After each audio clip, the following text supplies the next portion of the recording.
This one is asked in almost every SOC interview, so let's make sure it sticks. Think of it like a security guard at a hostel gate, logging everyone who walks in and out. An event is just someone walking through the gate, a student going out for chai, a delivery guy dropping off food. It's recorded, but it's completely normal. In the SOC, this could be a user login, a file being opened, a network connection. Thousands happens every minute. An alert is when a guard notices something odd enough to flag it. Like the same unknown face trying to enter 3 times in 10 minutes. Or someone walking in past midnight when the gate's supposed to be locked. In a SOC, this is rule getting triggered. Like 5 failed logins in 1 minute. An incident is when the guard actually stops the person and it turns out they don't belong there at all. A confirmed real security threat. Not every odd entry means trouble, but every real trouble started with something that looked odd first. So the flow is even happens all the time. Alerts get triggered only sometimes. Incidents get confirmed, but when it really matters.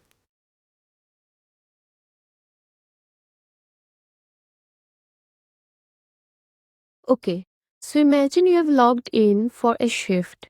What's actually happening on your screen? You open your SIM dashboard. Think of it like a security camera control room, except instead of video feeds, you're watching a live stream of alerts from across the company's network. Your day usually looks like this. You check new alerts as they come in and sort them by how serious they look. For each alert, you dig a little. Check the logs, see how and what triggered it. If something looks genuinely suspicious, you escalate it to your L2 team. Kind of like a nurse flagging a case to the doctor. If it's nothing, you close it out. But you still note down why. So there is a paper trail. At the end of your shift, you hand over notes to the next analyst. So nothing falls through the cracks. For example, say 200 alerts came in during your shift. Maybe 180 are harmless, like an employee logging in from a new laptop. But 2 or 3 might be a real attacker trying to log into an admin account at 3 a.m. Your job is to be the filter that catches those 2 or 3.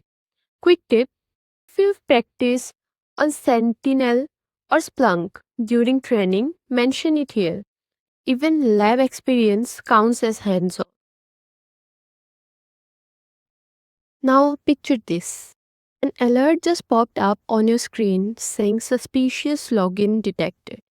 What do you actually click on first?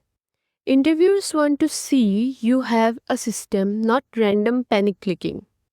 Here's a solid 5 steps checklist. What's the alert severity and which rule triggered it? Is this a low alert for an odd login time, or critical for an unknown malware signature?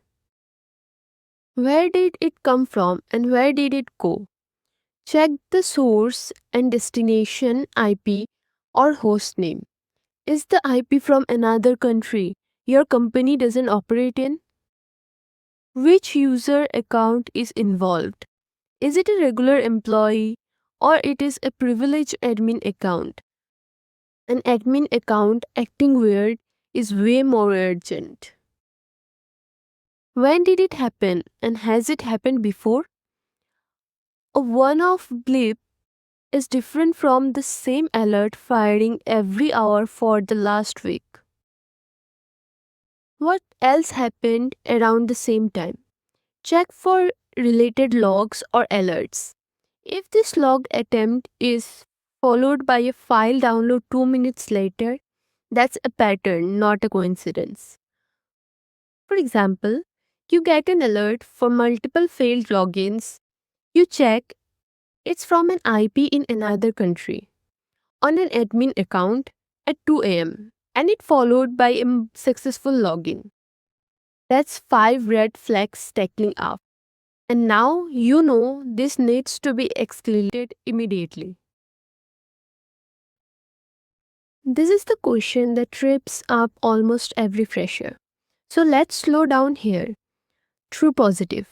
The alert is real and it's actually malicious. Example: someone outside the company successfully logs into an admin account they shouldn't have access to. That's a real threat. False positive. The alert fired, but there was never any real activity behind it. Example: a badly configured rule flags normal antiviruses update as suspicious file changes. Nothing bad happened, the rule was just wrong. Benign true positive. This is the confusing middle one. The alert is technically correct, the activity genuinely happened actually as described, but it's not harmful.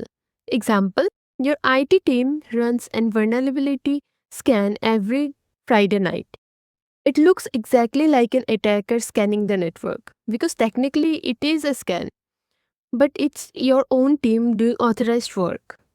The one line way to explain this difference in an interview is: false positive means nothing happened. True positive means something happened and it's serious. Benign true positive means something happened but it was supposed to happen. Interviewers are really testing whether you understand that context